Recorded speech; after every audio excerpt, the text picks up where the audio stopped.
Thank you so much for being with us today, and thank you to Jeff and our technical team for being able to enable us to go directly from the president's remarks to our program tonight.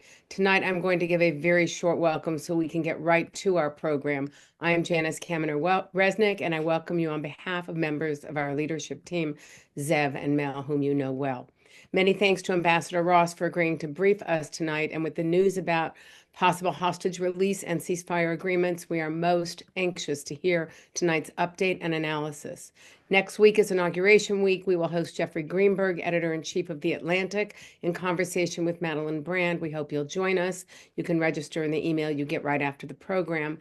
Once again, our hearts are with those whose lives are being turned upside down from the terrible fires which persist in Los Angeles, including my own sister, her daughter, and grandkids, all of whom have been dispossessed and are suffering very deeply. It is really horrible, almost indescribable, what is going on here. Many members of our audience who live in LA have been deeply impacted, and we grieve with them for their dislocation, for their loss, and for the sadness that they are feeling. Now, please welcome award-winning and overall amazing Patt Morrison of the Los Angeles Times. She is a veteran and highly esteemed broadcast journalist. Pat, the program is yours, and you need to turn on your video. I thought I had it on here. There we go. How are we looking there? Great. Okay, good. Thank you, Janice. Thank you, everyone. As President Biden said, now it's our turn. He meant it in a larger sense. But when you join us, you give us that sense of it being our turn to look to the nation, to its cares and concerns. And we're happy tonight that Ambassador Dennis Ross could join us. Of course, you know him with the Washington Institute for Near East Policy, has played a leading role for more than a dozen years in shaping U.S. involvement in the Middle East. Instrumental as the point man in the peace process in the George H.W. Bush and Clinton administrations, instrumental in assisting Israelis and Palestinians to reach the 1995 interim agreement. There is much to consider tonight. Ambassador Ross, thank you for being here. Good to be with you. So just a few days before the Trump administration takes office, we have this announcement about a ceasefire and a hostage deal, the details of which are still to be worked out. The Israeli cabinet still has to ratify the deal. Some details remain unresolved. What do you see in this, the particulars that seem to be workable and those that still seem to be a little dicey and uncertain? Well, let me say, first of all, the framework that has been agreed was basically a framework that was initially an Israeli idea that was presented by the Israeli War Cabinet when Benny Gantz and Gadi Eisenkot were still in May. It was approved by Prime Minister Netanyahu. It was conveyed to the United States. President Biden thought it was the right approach and basically embraced it and made it an American initiative. He not only made it an American initiative, but he had his Secretary of State take it to the Security Council of the United Nations, where it was endorsed by 14 out of 15 nations, one abstention. So this is not new in terms of the basic framework, the basic elements. There's really very little that's actually new in it. We can get into why did it take so long then for this to now be translated into an agreement. And I'll just point out that President Biden referred to May. Back in May is when so much of this began in earnest. It's true. He gave the speech on May 31. It is a fact that Hamas didn't respond to it for 5 weeks. In the aftermath of Hamas finally responding to it after 5 weeks, Prime Minister Netanyahu made some clarifications, one of which was on the Philadelphia corridor. There's known as the Rafah crossing, the Philadelphia corridor. This is where Egypt and Gaza come together. This is where a lot of the smuggling that Hamas was able to use to build an underground city with 350 miles of tunnels, to build basically a massive military infrastructure and the like. A lot of that became possible precisely because of what was going on there. And Hamas then resisted that. And it's pretty clear that Prime Minister Netanyahu also felt, or at least understood, that if he agreed to the framework exactly as it had been presented, basically by his people, that he was going to lose part of his cabinet. Now, he also, I think, was concerned that somehow there wasn't enough built-in protection to ensure there'd be no smuggling, So for him, the key was to be able to say with confidence that Hamas couldn't reconstitute itself. The essence of this deal, though, is three phases. The first phase is 42 days. On day 16 of this first phase, the two sides begin negotiations for moving on to a second phase. The second phase is where you would take what is a temporary ceasefire. Understand, you're hearing the term ceasefire today. It is a temporary ceasefire. Only in phase two do you have a negotiation that's supposed to achieve a permanent ceasefire, which would then also be tied to an Israeli withdrawal from Gaza. In this first phase, there is a partial Israeli withdrawal from populated areas. So that's the essence of the first phase. There will be a release of 33 Israeli hostages over the course of this 6 weeks.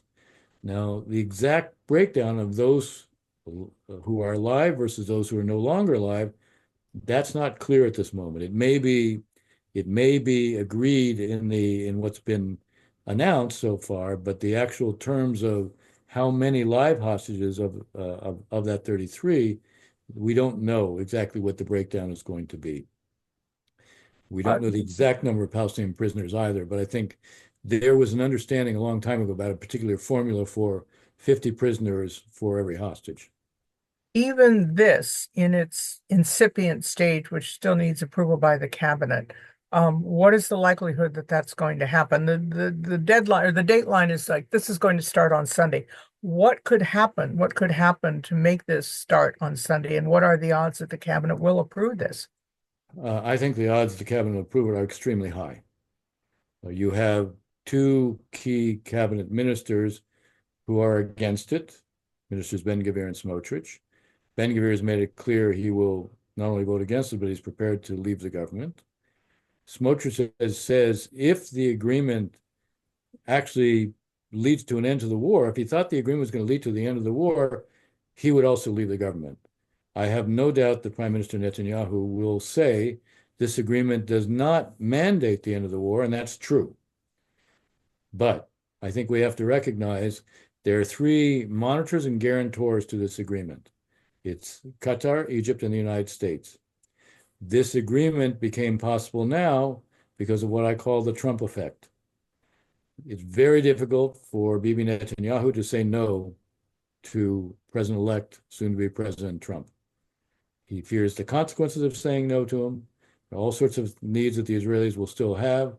He finds it difficult to say no to him, and he knows the Israeli public looks at Trump as being fundamentally favorable towards Israel. So he will explain this agreement in terms of President Trump insists on it, number one. But this is what gets to the issue of, will this really lead to the end of the war? And my answer is yes, it will, because the US, meaning the Trump administration, because they own this agreement. You saw the credit that President Trump took today. He called this an epic agreement. Absolutely. So they're now a guarantor that will be implemented. And if Bibi finds it hard to say no to him to do the deal, I think he will also find no to him not to carry it out. The only way this doesn't happen is if Hamas decides to violate the terms of the agreement. That could happen, but I don't think it's in Hamas's interest to violate the terms of the agreement. Yeah, Donald Trump was taking credit for this and saying that's because he's coming into office, and there's a sense that that Hamas knows that he's willing to drop the hammer and side almost wholly with Israel in what it should choose to do. But all of the negotiations preceding it were Biden administration negotiations, which presumably were subtler. There are things like conditions that 3 hostages will be released within 48 to 72 hours of the agreement, along with unknown numbers of Palestinian prisoners. Are you concerned that because this took so long to take shape and there's so many subtleties and nuance, that that will be lost in the new administration and whatever shifts in the agreement it might choose to pursue? Well, it's a very good question, because this is actually a very long agreement. It may be 100 pages in length. So obviously there's not just a lot of detail, there's a lot of subtlety built into it. That said, there was a thorough briefing of the incoming negotiator, Steve Witkoff, and he flew to Doha to be part of the negotiations. He flew from Doha to Jerusalem on Saturday and effectively told Prime Minister Netanyahu he had to say yes. So I think that, in fact, there is an awareness, at least of Witkoff and the people who'll be working with him. I think there's, as I said, they're guarantors of this agreement now. You can't claim it's yours and then you're not responsible for fulfilling. One of the agreements is that you're a guarantor. Egypt and Qatar couldn't put pressure on Hamas. And by the way, what moved Hamas in the end were two things. One was they were isolated. They no longer had Hezbollah. The Assad regime was gone. The Iranians have been dramatically weakened.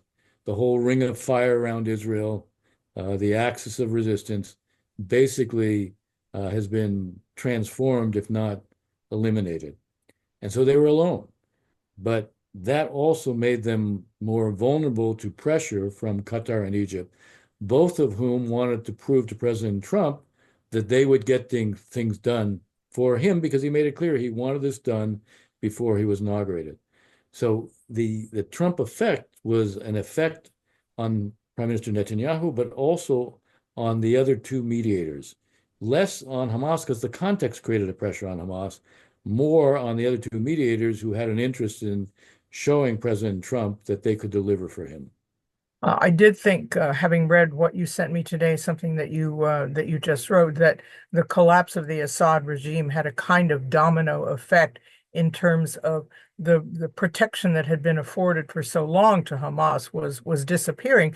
But now, what role, if any, does the Palestinian Authority take? Because the Biden administration was certainly at loggerheads with Netanyahu over that. One of the issues that emerged was that the UAE, Egypt, potentially Morocco, made it clear they were prepared to play a role in the aftermath of the Israelis reaching an agreement and being prepared to withdraw. But they weren't prepared to play the role unless the Palestinian Authority invited them, because they weren't going to go into Gaza to look like they were rescuing Israelis. They were going into Gaza to look and appear and to be, in fact, rescuing Palestinians. So, A, they needed the Palestinian Authority to invite them. I don't think that was an issue with Prime Minister Netanyahu. What was an issue with Prime Minister Netanyahu is they wanted the PA to be able to play a role. Now, they weren't saying it has to be decisive up front, because they also understand there needs to be reform within the PA, but they want the PA to be part of this because over time they want to reform PA to basically come back in and take the place of Hamas. So their argument was, we can fill the vacuum on an interim basis, but if there isn't the PA coming back, we're not going to come in to begin with because we don't want to be stuck here. We're not coming back in to play a perpetual role in Gaza. We're coming in to help to create a transitional reality from where we are to where things need to go. And that needs to have a Palestinian Authority governing in Gaza and the West Bank, because again, their aim is over time to see a Palestinian state emerge. And unless you can politically reunify the West Bank and Gaza, that doesn't look to be realistic at all. What it made me think of when I read that was what happened when the United States was determined to stamp out all of the Republican army in Iraq. And that included the bureaucrats, the people who now knew how to keep the lights on and the water running. And maybe we learned from that mistake. Well, I hope we did. I mean, the fact is, Israel cannot want to be put in a position where it has two choices. Either it's stuck in Gaza forever, which will create an ongoing insurgency there, and Israel will be responsible for everything in Gaza under those circumstances, or it gets out and it leaves a vacuum. If it leaves a vacuum, Hamas can make a comeback, or you create Somalia next door to Israel, which itself will create a problem in time. So you have to have an alternative. It has to be a Palestinian alternative. You can't suddenly say, gee, Israel's not in a position where it can create a Palestinian alternative. So the question is, how do you build a bridge from where you are to where you need to go? And that's the logic of having a regional and international administration that basically assumes responsibility for, say, 12 to 24 months. And in that time, you can gradually bring the Palestinian Authority in. But you made actually an additional important point. There is 50 to 60,000 Palestinians who work in Gaza, have been responsible for electricity, for water, for health, and so forth. The vast majority of those are not Hamas. They were working in Gaza in those roles when the Palestinian Authority was there before the Hamas coup. They were kept on by Hamas because Hamas knew they needed to keep the lights on. They needed to have the water running. So those bureaucrats will support this international regional administration that will serve there on a transitional basis. Secretary of State Blinken yesterday, when he gave his farewell address as it related to the Middle East, outlined what were the key steps that basically he has been working on for the last 6 to 9 months to create what would be a day after you reach an agreement.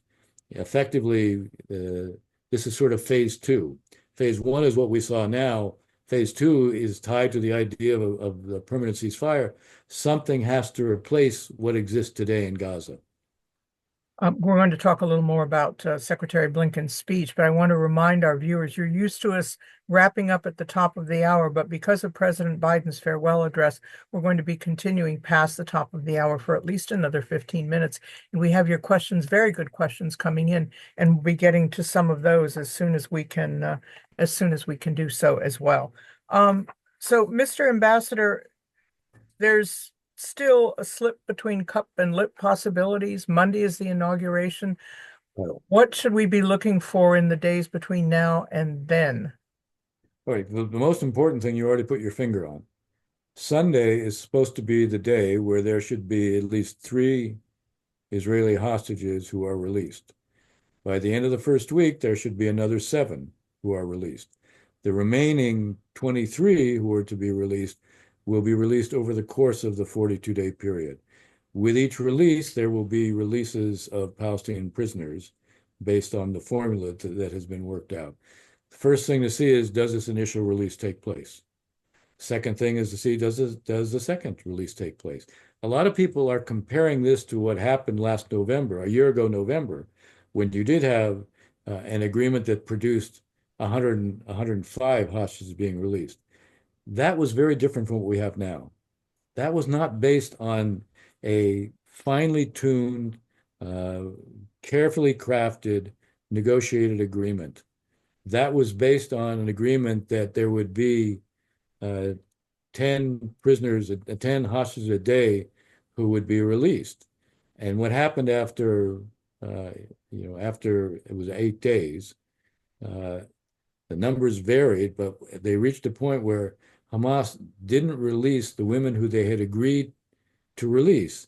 And then they wanted to substitute different prisoners for them. The Israelis said, no, you're violating the agreement, so the whole thing is off. This was a very simple approach in terms of day-by-day releases. The expectation it would go on for longer and more would be released. But it stopped after day 8. And the result of stopping after day 8 was we never had another agreement until now. But we had negotiations effectively from after November until now. So you had the early agreement that wasn't a product of a very intense negotiation where everything was carefully crafted.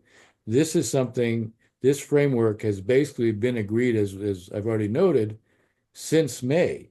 The additional elements that are built into it are basically marginal in terms of the fundamental agreements. And in a sense, all of this has been understood for some time. You basically had about 95% agreement on this for a long time. So that I'm not concerned that there's misunderstandings or misinterpretations. That's very unlikely. The only thing that would happen is if one side isn't implementing or the other side says you're not implementing, it's a violation, so we stop. Now you have the US, Egypt, and Qatar are saying, we will monitor this. We are monitoring the implementation. It's both monitoring, but also guaranteeing. So that's also different than what you didn't have that last time. You didn't have any monitoring mechanism. You didn't have any guarantors last time. Now you have something that's profoundly different. So this should work better. Obviously, there's not a lot of trust, but I still think it should work better. And I think it's also in everybody's interest that it does work better. The New York Times reported that as the prospect of a deal neared, Israel stepped up airstrikes in Gaza, at least 62 people killed, 250 some injured in the past 24 hours. And you can't help but think of November 11th, 1918, when the fighting went up right to the moment that the shooting was supposed to stop. Is there likely to be more of this as we progress toward a ceasefire deal from the cabinet? I would be surprised. One thing that you have is you have the IDF repositioning itself right now to implement this initial stage. As they shift in terms of their orientation from applying pressure to Hamas, going after whatever areas where they suspect that there's some Hamas activity, military activity or terrorist activity. Now they're focused on, all right, how are we going to arrange the handoff? How do we make sure that we have everything lined up to deal with that? When the mission changes, I think the day-to-day activity is also likely to change. I also think there's going to be a hesitancy about not wanting to put this at risk. The military, by the way, understand the IDF has been in favor of this for a long time. Their view was this should have been done in July. And their attitude was they militarily had achieved the essence of what they could achieve as a military during the summer. One of the reasons that Gallant, the Minister of Defense, was fired is he wanted to do this deal in July. And he wanted to shift the focus at that time to Lebanon. And that, that obviously did not happen. The shift to Lebanon came later. But from a military standpoint, they're not looking to prolong this. They felt, look, we can stay there, but there's a cost to us and the gains are marginal. This was a decision made by the political leadership to keep going. Presumably each side had to give up something, obviously hostages from the Hamas side. But what do you think each side gave up, and was there kind of parity in that? I'll tell you what Hamas gave up. Hamas wanted a guarantee that this was ending the war.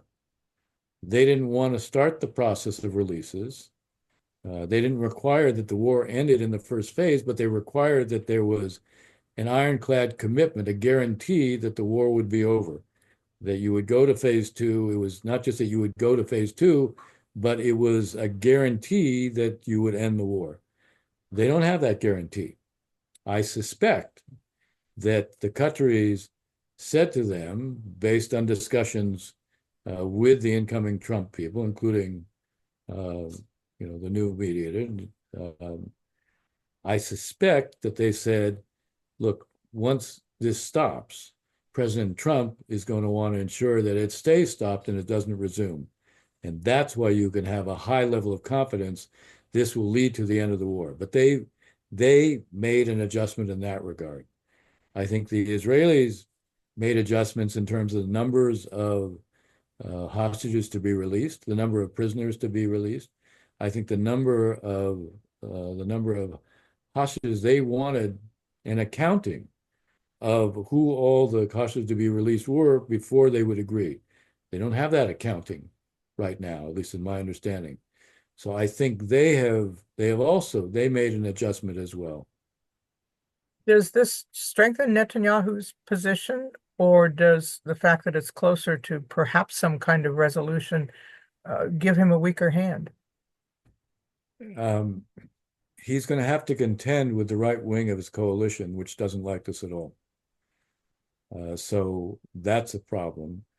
There'll be a kind of euphoria that hostages are coming out, but it's going to be very mixed feelings because the stories they're going to tell are going to be heart-rendering. Their stories are going to be abominations of what they've been subjected to physically, physical torture, psychic torture. In the case of the women, sexual abuse. We may have, for a long time, I know that there was a concern among the Israeli intelligence people that some of the women prisoners had become pregnant. So I don't know if that's going to turn out to have been true or not, but you can imagine when they start telling the stories, I don't think that they're going to come out and they're going to say, gee, we're really thankful to Prime Minister Netanyahu. I think many of them are going to come out and say, why did this take so long? You left us in a lurch. there's always been a compact in Israel. We'll do whatever it takes to get Israelis back. And And not all, I'm sorry, please. I was just saying, and you're going to have hostages coming out, and they're going to say, what happened to that compact? And not all of the hostages will be alive. The estimate is that of maybe 98 remaining in Gaza, about 60 are still alive. That may be an optimistic number. We're taking your questions for Ambassador Ross. We're going over the top of the hour because we spent time with President Biden's farewell address. So there are a lot of good questions, interesting questions. Daniel has this one for you, Mr. Ambassador. There are multiple messages from sources like Fox that the ceasefire and hostage exchange were negotiated mainly by the Trump team in a few days rather than the current administration since May. What do you make of that? Well, look, I live in the world of facts, not alternative facts. There's a 100-page document. That 100-page document was not negotiated in the last couple of days. What is fair to say is that I don't believe the Biden administration would have been able to close on this without the threats that were coming, the demands that were coming from Trump. Get this over with. I think, as I said, that had an impact on Prime Minister Netanyahu. I think it also had an impact on the Egyptian and Qatari mediators. It is fair to say the Trump effect helped to conclude this, but that the details which we were talking about before, all the details were negotiated in advance. The essence of this was basically negotiated by the Biden team. Steve Witkoff came in and he was fully briefed by Brett McGurk. He went to Qatar, he sat in on the negotiations, but all this was basically, all the terms were negotiated previously. Surely their presence, the Trump presence, the Trump effect, helped to conclude it. You alluded to the speech that Secretary of State Blinken made yesterday, and it was certainly franker and more forceful and more sorrowful in a lot of ways than what he's been able to say for the last 4 years. And every single administration in this country for decades, the Secretary of State has been burdened by the sorrow of not being able to come to some kind of permanent and equitable solution all around. One thing that he said was that I wish I could tell you that leaders in the region always put their people's interests ahead of their own interests. They did not. That was certainly directed to Netanyahu and, of course, to a degree to Hamas. Can you tease that out? Well, I would say it was directed at more than that. It was directed at Prime Minister Netanyahu. It was certainly directed to Mahmoud Abbas, because even now, his prime minister is saying, based on the speculation of the kind of interim administration I was describing, transitional administration, he was saying the PA won't support that. Well, the PA isn't in a position to be resisting it unless they care not one whit about the well-being of Palestinians. Obviously, the Hamas leadership, if Hamas had ever put the plight of Palestinians in Gaza as a priority, they would have ended this a long time ago. They could have. They were offered several months ago. They were offered free passage. The leaders were offered free passage by the Israelis out of Gaza if they would release the hostages, which would have ended the war. So he was focused on that. And I would say, he was probably also not maybe so subtly implying to some of the mediators, if you really care about peace, you'd be putting a whole lot more pressure on Hamas than you have. Something else that was noteworthy in his speech was asking the question, where were the condemnations of Hamas coming out of the Arab world? Why was there such silence about that? You want a Palestinian state, you also have to be able to appeal to Israelis for them to understand a Palestinian state isn't going to be led by Hamas. If you can't even condemn Hamas, what does that tell the Israeli public? So it was a speech in which he was basically speaking truth to all sides. One of his, I'm sorry. Go ahead. One of his remarks was he said that that Israeli's government has systematically undermined the capacity and legitimacy of the only viable alternative to Hamas, the Palestinian Authority. Does that bode ill for how Israel will regard the Palestinian Authority, given that the new administration may put its thumb on the scale when it comes to that? well, it's boded ill for a while. I mean, Minister Smotrich and Ben-Gvir would like to see the Palestinian Authority collapse. Prime Minister Netanyahu actually doesn't have that interest because he knows Israel then assumes full responsibility for nearly 3 million Palestinians in the West Bank. So their view is different because they want to resettle Gaza, they want to annex the entire West Bank. They effectively want one state, but they want one state in which Palestinians have a different class of citizenry, or really aren't citizens. You have the left, but not just in Israel, but the left more generally says one state, and what they mean is one state where everyone is equal. Both the right and the left, when they talk about one state, they mean different things by it. Mm-hmm. The left and the right ignore one fundamental reality. There are two national movements competing for the same space with two deeply rooted, to the land, national identities. Israelis are not going to give up their national identity. Palestinians are not going to give up their national identity. You try to put one state, you guarantee you will have a forever conflict. Some of the people on the right, I wish they would read some of the historical people on the right in Israel who themselves acknowledge, don't expect that the Arabs will have less of an attachment to the land than we have. So there needs to be a recognition that one state is not an answer. And I'm focusing on this for a reason. There has been far too little discussion of why one state is not a viable alternative. To be fair, there's been far too little discussion of why two states is the only realistic outcome, but also how difficult it is to produce two states, especially in the aftermath of what we've seen since October 7th, 2023. Two publics completely traumatized, two publics who are consumed by their own pain and unable to relate to the pain of the other side.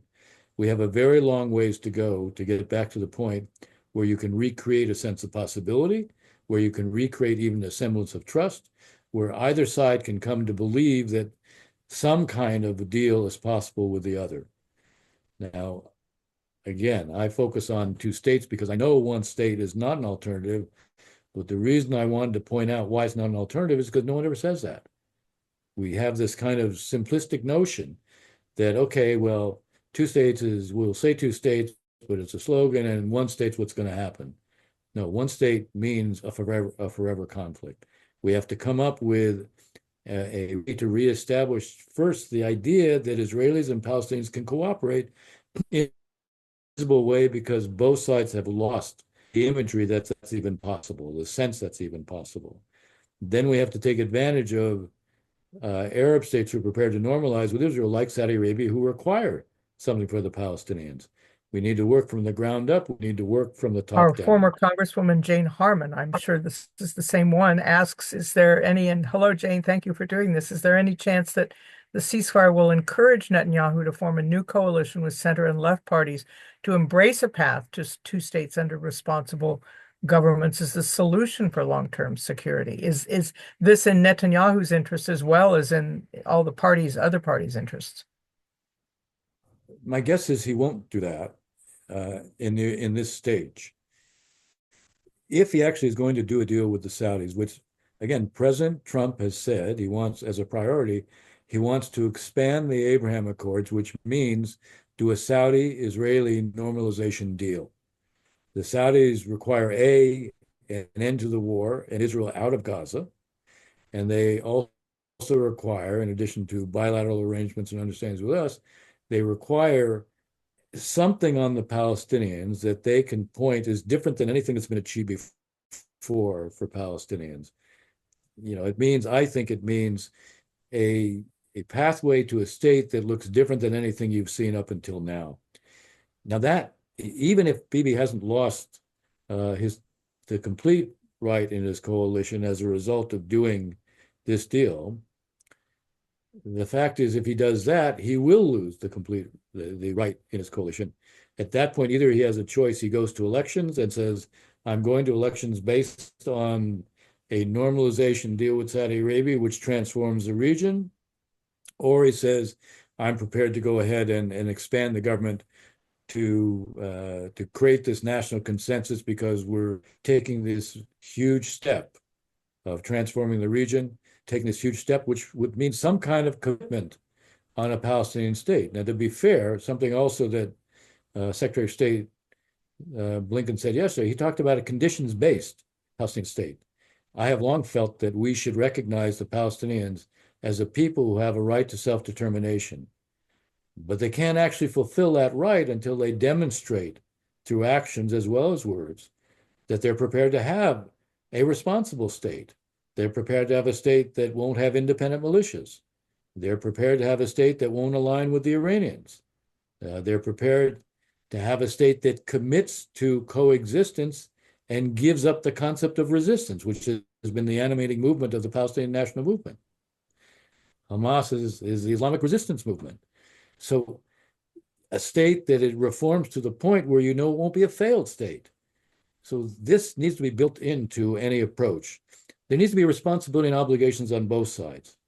Yes, the Israelis have to not take steps that make a state impossible, but Palestinians have to act in a way that makes it clear they're committed to having a state that is a responsible state that is actually committed to coexistence and not a kind of phased approach to saying, gee, this is the way ultimately to do Israel in.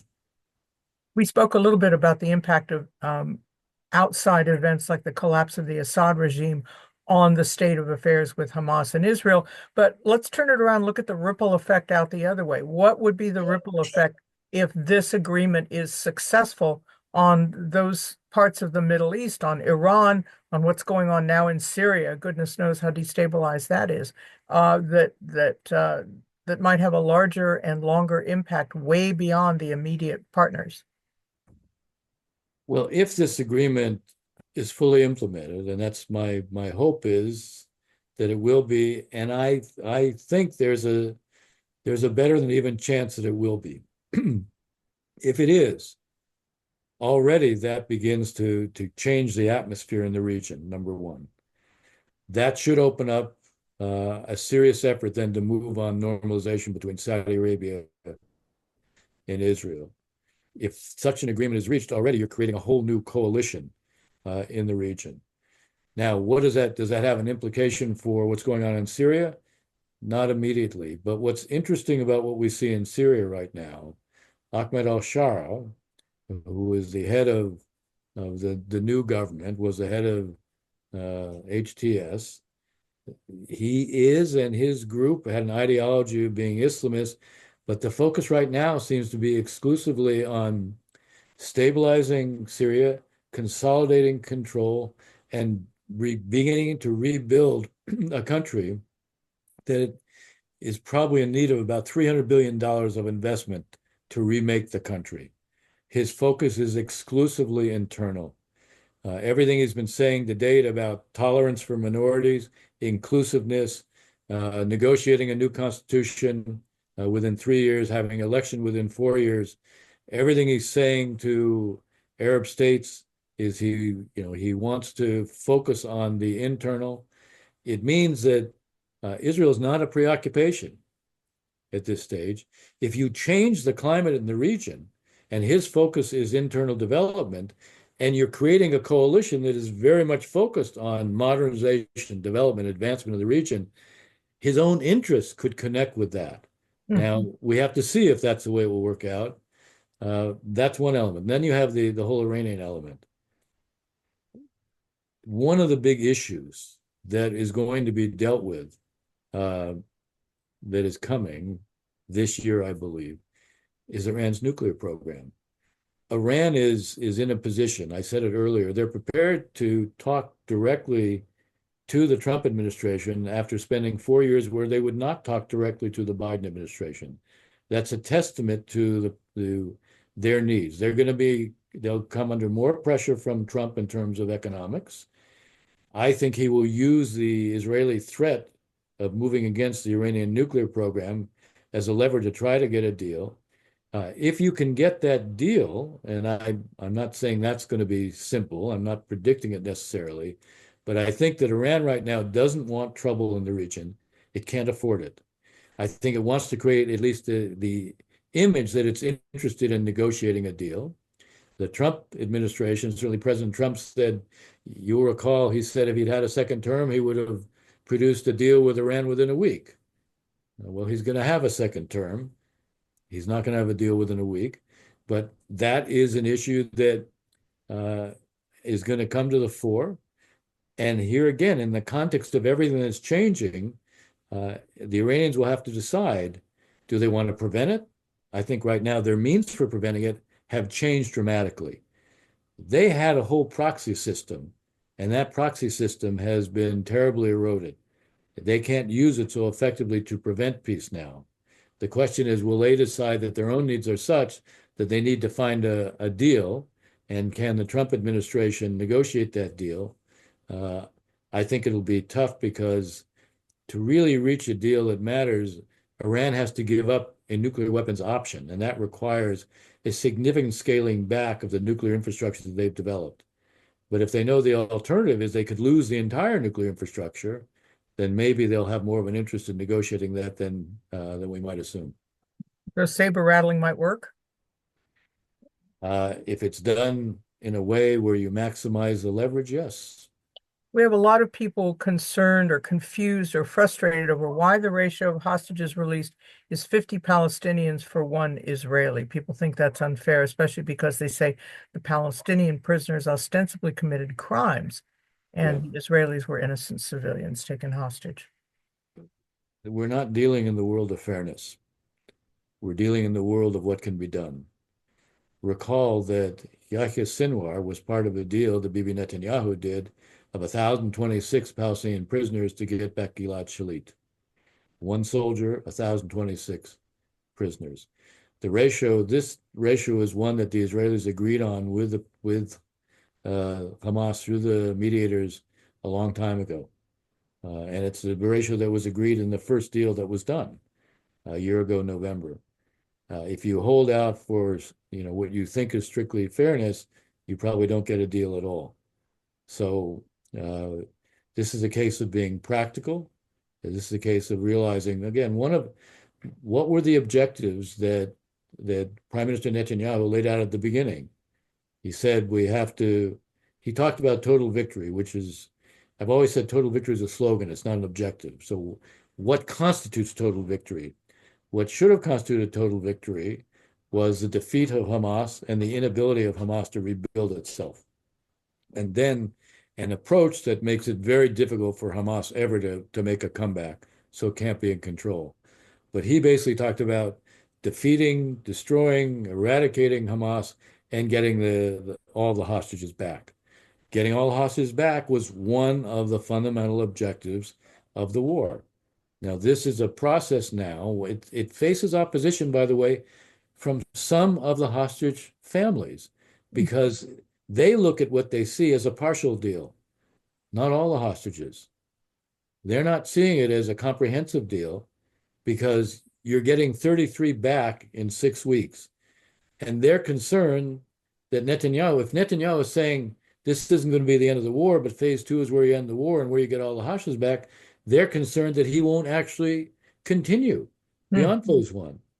I'm suggesting this time that it's different because the Trump administration is a guarantor, and I think they're going to insist on it, which is why I think, regardless of what he's saying to the members of his coalition now, I think this is setting in motion a process that has a very high likelihood of ending the war. Not a guarantee, but a high likelihood. One of our viewers, Michael, wonders what impact there will be to Mike Huckabee as the ambassador to Israel on the possibility of a Palestinian state, and even beyond that, the larger efficacy, the success of this agreement. Well, it's really 2 different issues. One, Mike Huckabee obviously is out there on record saying he doesn't think the Palestinians are a people. He's an evangelical who strongly supports Israel. He clearly identifies, I think, with the Israeli settlers. If he were the one negotiating these things, then I don't think we would go very far. But I don't think he's the one who's going to be negotiating it. And President Trump has made it clear he wants to do a Saudi normalization deal. If if Smotrich and Ben-Gvir, let's say they don't leave the government and they proceed to try to continue to do annexations in the West Bank, then President Trump's objective of doing a Saudi normalization deal will be lost. I think he puts that as his kind of priority. I find it very interesting that even before he becomes president, his mediator goes out there, joins these negotiations, becomes part of the guarantor, and is very clear with Prime Minister Netanyahu that he has to say yes. That tells me that whatever many assume based on the appointments, that there may be a lot of support for Israel. I fully expect President Trump to support Israel politically, symbolically. But when it comes to his own priorities, and a Saudi normalization deal is his priority, he's going to find he's going to have to exert the leverage that he did right now. He's going to have to exert it again. Frank, one of our viewers, says, to what degree is the agreement due to the Biden administration work versus Hamas being scared as hell of not having something in place before Trump took office? I think, again, the timing. Look, you can't, you had a negotiation for the last year, and what they're implementing is what was negotiated for the last year. It's not like suddenly in the last couple of days you came in and said, okay, now you're going to do this, but well, what are the terms of doing it? Well, that's what was negotiated for the last year. I don't know that Hamas was scared as hell of what would happen if they didn't have something in place. I mean, the idea that, that life could be made much worse for them.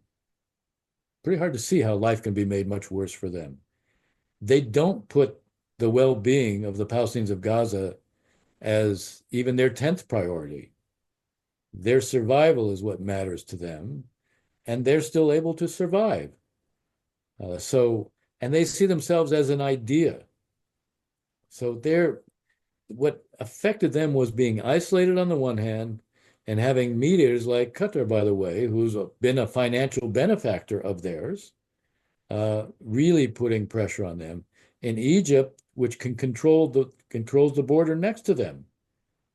Each of them have a kind of leverage, and I think this was really the deciding factor. Plus, I think what they heard, that if you get this done before Trump comes in, he will not want the war to resume.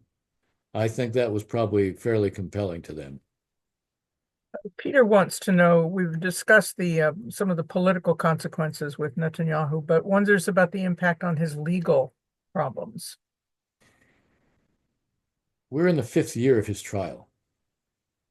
To say that the wheels of justice grind slowly, in this case, would be an understatement. I don't know how this is going to play out. It is interesting, and this is apropos of the question, it is interesting. There is more and more speculation in Israel that there should be a deal done.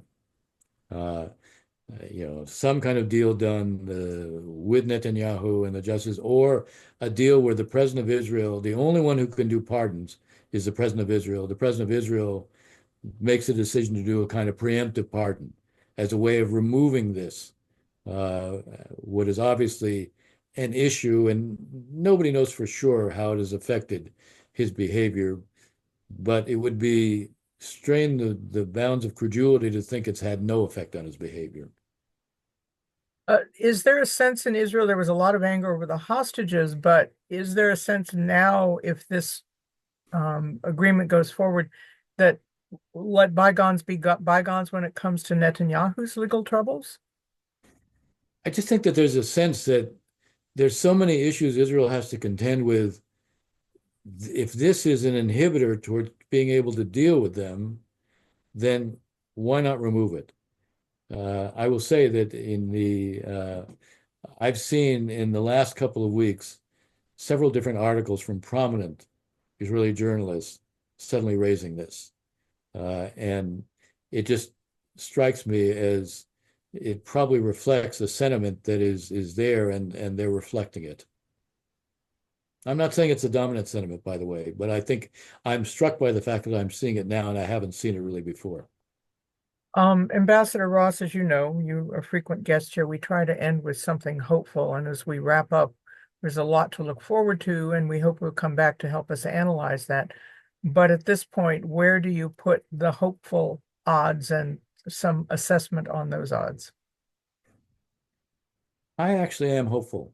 I'm not having to, sometimes, Pat, with you, I have to stretch and turn myself into a pretzel to come up with what is hopeful.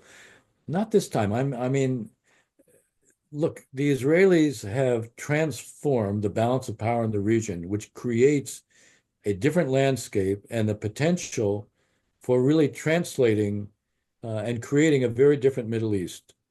Now, it gets set in motion by ending this war.